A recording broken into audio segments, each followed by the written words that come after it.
সকলকে স্বাগতম জানাচ্ছি কুকিং ব্লগের আরেকটি রেসিপিতে। নিরামিষ কাঁঠাল অথবা এঁচুড় রান্নার রেসিপিটি ধাপে ধাপে দেখার অনুরোধ রইল।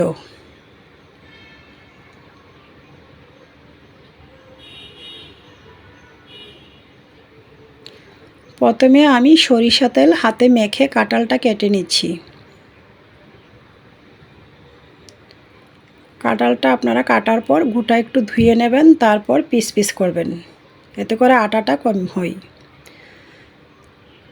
ভালো করে ধুয়ে নেওয়ার পর একটি পাত্রতে পরিমাণ মতো জল আর হলুদ দিয়ে কাঁঠালটা ভাপিয়ে নিচ্ছি। চামচের সাহায্যে নাড়াচাড়া করে নিয়েছি।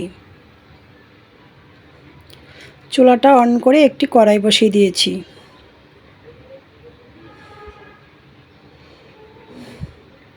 দিয়ে দিয়েছি পরিমাণ মতো সরিষা তেল, দিয়ে দিয়েছি সিদ্ধ করে রাখা দেশি আলু, পরিমাণ মতো লবণ, হলুদ। চামচের সাহায্যে নাড়াচাড়া করে আলুটা ভেজে নামিয়ে নিচ্ছি। একই পাত্রে দিয়ে দিয়েছি আরও খানিকটা তেল। ফোড়নে দিয়েছি পাঁচফোড়ন, শুকনো লঙ্কা, তেজপাতা। খুন্তির সাহায্যে নাড়াচাড়া করে নিচ্ছি।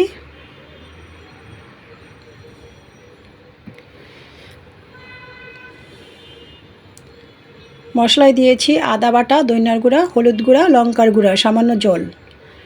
মশলাটাকে কষিয়ে নিচ্ছি।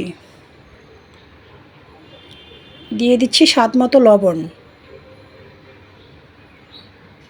আবারও নাড়াচাড়া করে নিচ্ছি।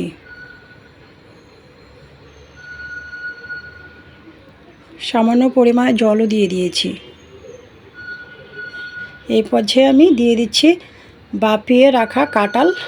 তো বলে রাখা ভালো, আমি 5 থেকে 6 দিন আগে কাঁঠালটা ভাপিয়ে ঠান্ডা করে ডিপ ফ্রিজে পজন করে রেখেছিলাম।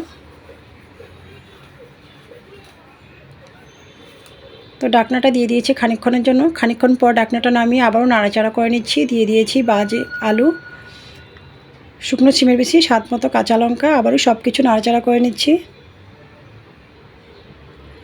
এই পর্যায়ে আমি অ্যাড করে দিচ্ছি টালা জিরার গুঁড়া 2 চামচ পরিমাণ, ছোটো চামচে। আবারও সব কিছু একসাথে নাড়াচাড়া করে নিচ্ছি।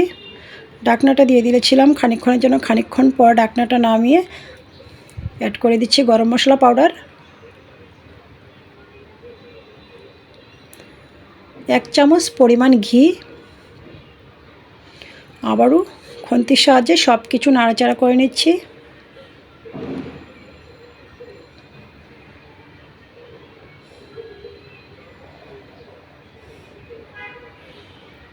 ঢাকনাটা দিয়ে দিয়েছি মিনিট খানেকের জন্য। মিনিট খানেক পর ঢাকনাটা নামিয়ে নিয়েছি। চুলার আঁচটাও বন্ধ করে দিয়েছি। রেডি হয়ে গিয়েছে আমার কাঁঠাল অথবা এঁচুড় রান্নার রেসিপিটি কেমন লেগেছে? ভালো লাগলে অবশ্যই চ্যানেলটা সাবস্ক্রাইব করে সাথেই থাকার অনুরোধ রইল।